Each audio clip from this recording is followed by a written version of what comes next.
Hello, my puppets. Here I am with my Grimm's fairy tales, and I've already pulled the ribbon today because we're going to hear about Simeli Mountain.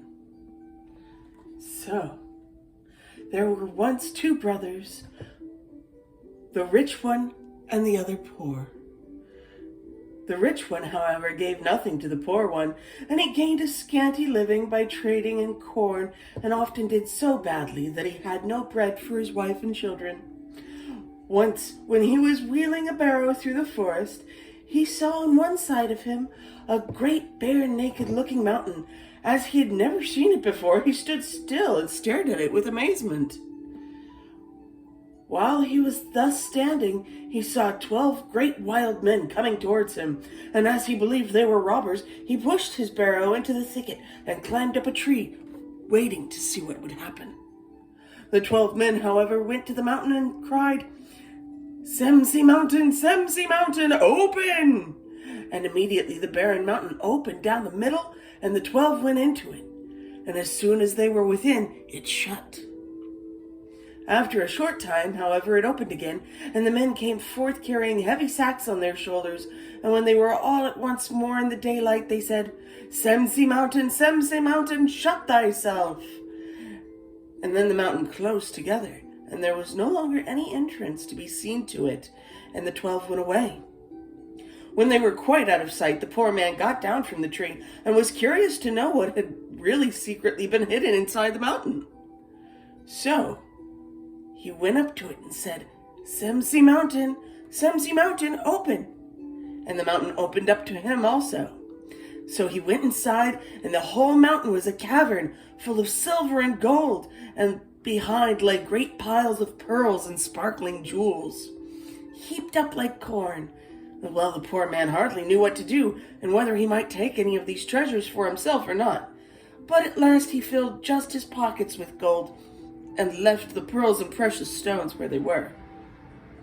When he came out again, he also said, Simeli Mountain, shut thyself.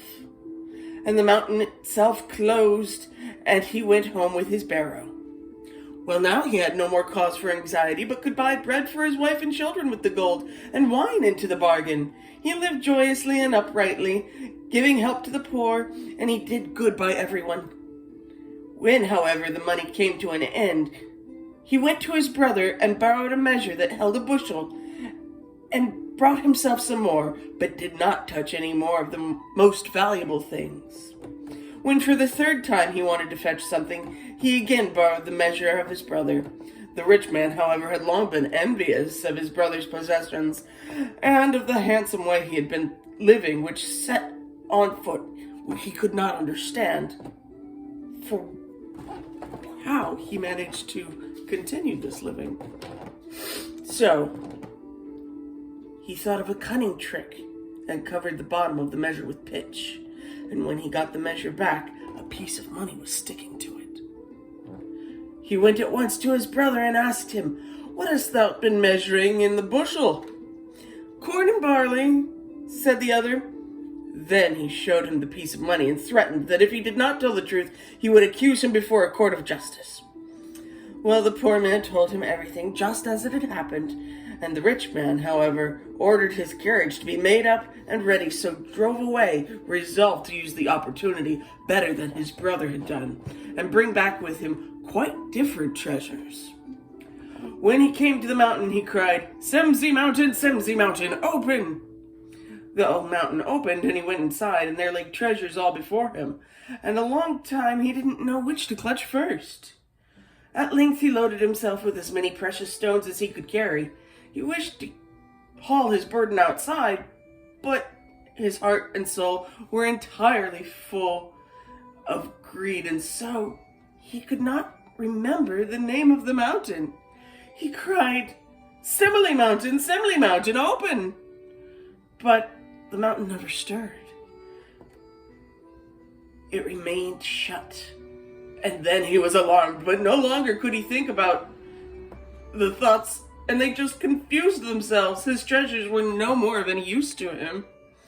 And in the evening the mountain opened, and the 12 robbers came in, When they had seen him, they laughed and cried out, "Bird, we've caught thee at last! Didst thou think that we had never noticed that thou had been in here twice? We could not catch thee then, but this third time thou shalt not get out again!" And then he cried, "It was not I, it was my brother!"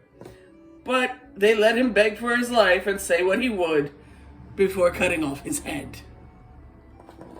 So yeah, don't go around being greedy thieves, I suppose, but like everybody in the story is a thief.